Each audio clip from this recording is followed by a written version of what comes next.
नमस्कार. एखाद्या व्यक्तीला एखादा आजार जर दमवल्याशिवाय सोडत नसेल, तर त्या आजाराला दम्याचा आजार किंवा दमा असे म्हणतात.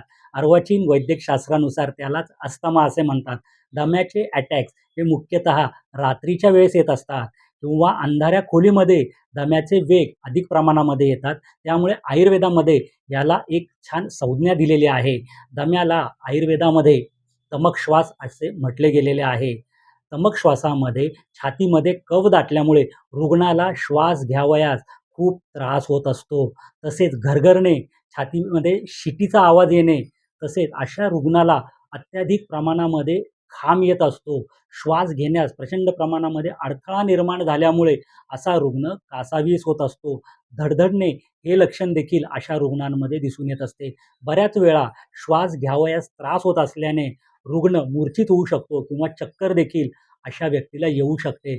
तसेच रुग्ण हा पूर्णतः घाबरून जातो. आयुर्वेदामध्ये तमकेतू विरेचनम म्हणजे तमक श्वासावर किंवा दम्यावर स्नेहन स्वेदनपूर्वक विरेचन उपक्रम हा केला जातो. त्यामुळे दम्याचे अटॅक्स येण्याचे प्रमाण पुष्कळ प्रमाणामध्ये कमी होत असतात. तसेच आयुर्वेदामध्ये शमनोपचार पद्धतीने देखील आयुर्वेदिक वैद्य आपल्या रुग्णांना उपचार देऊन दम्याचा आजार पूर्णपणे कमी करण्यास समर्थ असतात.